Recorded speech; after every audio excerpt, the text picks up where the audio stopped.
The FBI had a $15 million bounty on his head, higher than Osama bin Laden ever had. For over a decade, he built a $20 billion criminal empire while remaining completely invisible to every intelligence agency on the planet. He did not use phones. He did not send emails. He communicated through handwritten letters carried by trusted couriers. He moved through the mountains of western Mexico like a ghost protected by an army of heavily armed fighters who would die before revealing his location. Satellites could not find him. Wiretaps could not reach him. Informants could not get close enough to betray him. He was the most wanted man in the Western Hemisphere, and he did not exist. Then on February 22, 2026, his luck ran out. At approximately 7 in the morning, Mexican special forces surrounded his compound in the mountains near Tapalpa, Jalisco. By 11:10 that same morning, the Mexican Secretary of National Defense confirmed that Nemesio Oseguera Cervantes, alias El Mencho, the supreme leader of the Jalisco New Generation Cartel, was dead. But his death was not instant. He was not killed on the spot. He was captured alive, critically wounded, bleeding from multiple gunshot wounds. He was loaded onto a military helicopter and evacuated toward Mexico City for emergency medical treatment. He never made it. Somewhere between the mountains of Jalisco and the skies over central Mexico, the most powerful drug lord on earth bled out and died. His final 24 hours tell a story that reads like a thriller. A story of intelligence, surveillance, betrayal, military precision, and one fatal mistake that cost him everything. This is the minute-by-minute breakdown of how the most wanted man in Mexico spent his last day alive and why his death triggered the biggest cartel war in modern Mexican history. To understand how El Mencho ended up in that cabin in the mountains of Tapalpa, you have to understand who he was and what he built. Because this was not just another drug dealer. This was the architect of the most violent and fastest-growing criminal organization the Western Hemisphere has ever seen. Nemesio Oseguera Cervantes was born on July 17, 1966, in the small mountain town of Aguililla in the state of Michoacán, Mexico. He grew up in crushing poverty. His family lived in an adobe house with no running water and no electricity. His father was a farmer who earned less than a few dollars a day picking avocados and corn. His mother sold homemade tortillas in the local market to feed 7 children. Mencho was the oldest. From the age of 8, he was working the fields alongside his father. But even as a child, neighbors remember him being different. More aggressive, more ambitious, more willing to take risks that other children would not. By his teenage years, he had already crossed the border into the United States illegally multiple times. Immigration records show he was deported and returned at least 5 times between 1984 and 1990. In California, he worked restaurants and construction sites during the day and sold drugs at night. He was arrested in San Francisco in 1986 for theft and carrying a loaded firearm. Arrested again in 1989 on narcotics charges. Deported. Came back. In 1992, he was arrested for heroin distribution and sentenced to federal prison. Most people who serve time come out wanting to go straight. Mencho came out with an education. Prison was his university. He learned about drug trafficking routes, money laundering techniques, and cartel organizational structures from fellow inmates connected to the Mexican mafia and other criminal organizations. When he was released and deported back to Mexico in the mid-1990s, he was a different man. He had a plan and the knowledge to execute it. If you enjoyed this video, make sure to like and subscribe, press the bell icon so you never miss a video. Back in Mexico, Mencho did not return to poverty. He moved to Guadalajara and joined the Milenio cartel, working his way up from enforcer to lieutenant to one of the most trusted operatives in the organization. In 1996, he married Rosalinda Gonzalez Valencia, a woman from one of Mexico's most powerful criminal families. The marriage was a strategic merger that gave Mencho access to the financial expertise and international connections of the Gonzalez Valencia clan, who founded Los Queenies, the massive money laundering network that would become the CJNG's financial backbone. When the Milenio cartel collapsed around 2010, Mencho gathered his loyalists and founded the Jalisco New Generation Cartel. From day one, the CJNG was different from every cartel that came before. Mencho recruited former Mexican Special Forces soldiers. He armed them with military-grade weapons, rocket-propelled grenades, .50 caliber machine guns, armored vehicles, armed drones, He created training camps in the mountains where fighters learned military tactics, surveillance techniques, and coordinated assault operations. Within 5 years, the CJNG was operating in over 30 Mexican states with an estimated 30,000 operatives on the ground. They were not just trafficking drugs. They were running extortion networks, kidnapping operations, fuel theft rings, migrant smuggling pipelines, and legitimate businesses that laundered billions of dollars annually. In May 2015, the CJNG did something that shocked the world. They shot down a Mexican military helicopter with a rocket-propelled grenade. It was the first time in Mexican history that a cartel had brought down a military aircraft. The attack killed several soldiers and sent a message that echoed across the continent. The CJNG was not afraid of the Mexican state. They had the weapons and the will to fight. By 2018, the United States government had placed a $15 million bounty on El Mencho's head, the highest reward ever offered for a Mexican cartel leader. Higher than the bounty on El Chapo. Higher than the bounty on any narco-trafficker in history. The DEA classified him as the most dangerous criminal in the Western Hemisphere. And for 8 more years he remained free. Invisible. Untouchable. Until February 2026. Now let me take you through his final 24 hours. Because what happened in those last hours reveals everything about how the most protected man in Mexico was finally found and killed. If you enjoyed this video, make sure to like and subscribe, press the bell icon so you never miss a video. Thursday, February 20th, 2026. 4 days before the operation that would kill him, Mexican military intelligence detected unusual movement by a woman named Guadalupe Moreno Curiel. She had been identified in classified documents leaked during the 2022 Guacamaya hack as El Mencho's current romantic partner. Intelligence agencies had been watching her for months, waiting for the moment she would lead them to their target.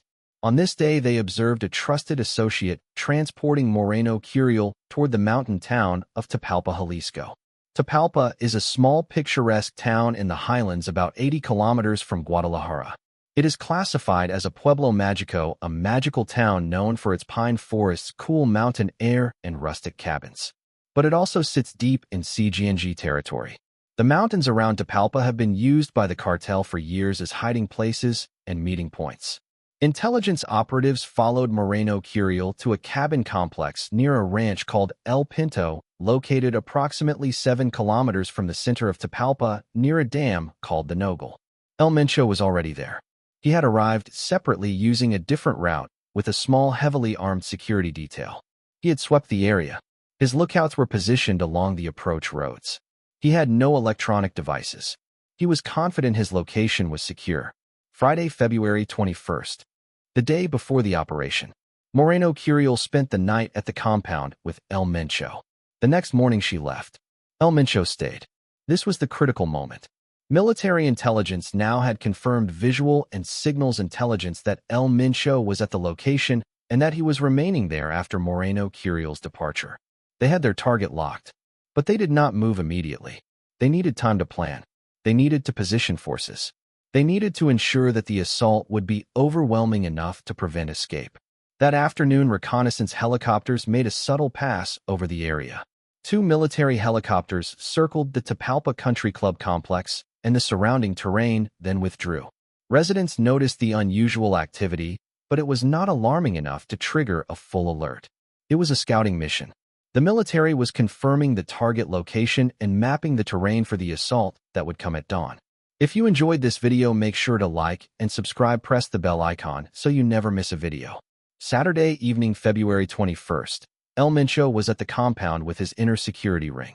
According to intelligence assessments, he had approximately 12 to 15 heavily armed bodyguards with him. These were not ordinary guards. They were his most trusted fighters. His Praetorian Guard. Men who had been with him for years. Men who would die before surrendering. The compound itself was fortified. Armored vehicles were parked in defensive positions. Weapons caches included assault rifles, heavy machine guns, and rocket launchers with anti-armor and anti-aircraft capability. The security detail had established a perimeter with lookouts positioned along the access roads and elevated positions providing fields of fire over the approach routes. El Mencho had survived for over 30 years by being careful, by trusting no one, by moving constantly, by avoiding every electronic device that could betray his position. But on this night, he had stayed in one place too long. He had allowed himself one moment of human weakness, the desire to see the woman he loved. And that one moment was all the military needed. Across the mountains, Mexican special forces were moving into position. The assault force included elements from the Mexican Army's special forces, possibly the Fuerza Especial Conjunta or the Brigada de Fusileros Paracaidistas. They were supported by the Fuerza Especial de Reacción Inmediata of the National Guard. The aerial component consisted of 6 aircraft, 4 UH-60 Black Hawk helicopters armed with M134 miniguns, 2 T-6 Texan, 2 fixed-wing aircraft from the Mexican Air Force. The operation had been approved at the highest levels of the Mexican government. President Claudia Sheinbaum's Secretary of Security Omar Garcia Harfuch and the Secretary of National Defense Ricardo Trevilla Trejo had all been briefed. The green light had been given. Sunday, February 22, 2026. The final hours. At approximately 5 in the morning, while the mountains were still dark and the pine forests around Tapalpa were shrouded in pre-dawn mist, the assault force began its final approach.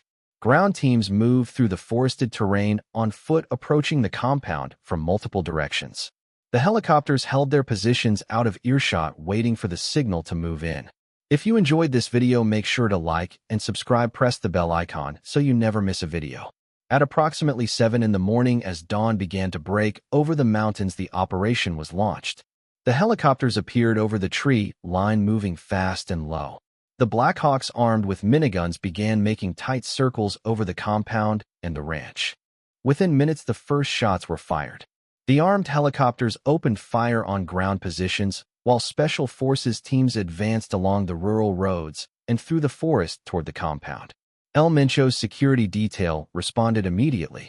They returned fire with everything they had: assault rifles, heavy machine guns, rocket-propelled grenades. The rocket launchers were particularly dangerous. They had anti-armor capability and could potentially bring down a low-flying helicopter. The sound of the battle echoed through the mountains. Explosions, automatic weapons fire, the roar of helicopter engines. Civilians in nearby communities heard the fighting and locked themselves inside their homes. The gun battle lasted approximately 2 hours. 2 hours of sustained, intense combat between Mexican special forces and some of the most heavily armed cartel fighters in the country. 4 members of El Mencho's inner security ring were killed during the firefight. 3 others were critically wounded. Among the wounded was Gonzalo Mendoza Gaitan, known as El Sapo, identified as one of the CJNG's most violent and strategically important operators. And among the critically wounded was El Mencho himself. He had been hit multiple times. The exact number of wounds has not been publicly disclosed, but they were severe enough that he required immediate medical evacuation. 3 Mexican Special Forces soldiers were also severely wounded during the assault. They had fought their way into one of the most heavily defended positions any of them had ever encountered. The firepower they faced was equivalent to what some countries' militaries possess. When the shooting finally stopped, El Mencho was captured alive, but barely. He was bleeding heavily. His injuries were critical. Military medics stabilized him as best they could at the scene. A helicopter was called in for emergency evacuation. The plan was to fly him to Mexico City, where specialized medical facilities could treat his wounds and where he could potentially be prepared for transfer to U.S. custody. They loaded him onto the helicopter. The rotors spun. The aircraft lifted off the ground and began its journey south toward Mexico City. If you enjoyed this video, make sure to like and subscribe, press the bell icon so you never miss a video. But El Mencho never made it to Mexico City. Somewhere over the mountains of western Mexico, the man who had built the most violent cartel in Mexican history, the man who had evaded every intelligence agency in North America for over 3 decades, the man with a $15 million bounty on his head, died. He bled out in the back of a military helicopter. Not in a dramatic last stand. Not in a blaze of glory. Slowly, quietly, while the forest that had hidden him for years disappeared below. At 11:10 in the morning, the Mexican Secretary of National Defense officially confirmed that Nemesio Oseguera Cervantes, alias El Mencho, was dead. The announcement triggered an immediate and devastating response from the CJNG. Within hours, the cartel launched coordinated attacks across more than 20 Mexican states. Over 250 narcobloqueos using burning vehicles blocked highways and paralyzed commerce across the country. Cars, buses, and trucks were set on fire on major roads. Supermarkets were burned. Government buildings were attacked. Public transportation was shut down in multiple cities. At least 25 National Guard members were killed in 6 separate ambushes in Jalisco alone. 18 soldiers and 3 officers were killed in other incidents across the country. 13 additional security personnel were wounded. The total death toll in the first 72 hours exceeded 73. Airports were disrupted. Flights were canceled. Tourists were stranded. Hotels locked their doors and told guests to shelter in place. Embassies issued emergency alerts to foreign nationals. The state of Jalisco activated its maximum alert level. The governor urged residents to stay indoors. It was one of the most intense periods of cartel violence in modern Mexican history. But beyond the immediate violence, the real consequence of El Mencho's death was the power vacuum it created inside the CJNG. The organization that he had built around his absolute authority began to fracture almost immediately. 4 rival factions emerged. His stepson El-03, who commanded the feared Grupo elite paramilitary wing. El Jardinero, who controlled synthetic drug production along the Pacific coast. LTO, who managed operations in Michoacán. And Lar, who was known for propaganda videos and aggressive confrontation. None of them had the authority or the respect to simply step into El Mencho's shoes. The succession war that followed has been brutal and is still ongoing. The man who spent 30 years being invisible. The man who built a $20 billion empire from nothing. The man who challenged the Mexican state and survived longer than anyone thought possible. He died because he wanted to see a woman he loved. One visit. One cabin. One night in the mountains. That was all it took to end 3 decades of invisibility. The most sophisticated surveillance technology on Earth could not find him. But the most basic human need led the hunters straight to his door. That is the real lesson of El Mencho's final 24 hours. No matter how much money you have, no matter how many soldiers protect you, no matter how carefully you hide, you cannot hide from being human. And being human is what got him killed. Subscribe for more stories about the hidden forces that shape our world. Real stories told unfiltered, because the truth behind the headlines is always more shocking than the headlines themselves. See you soon.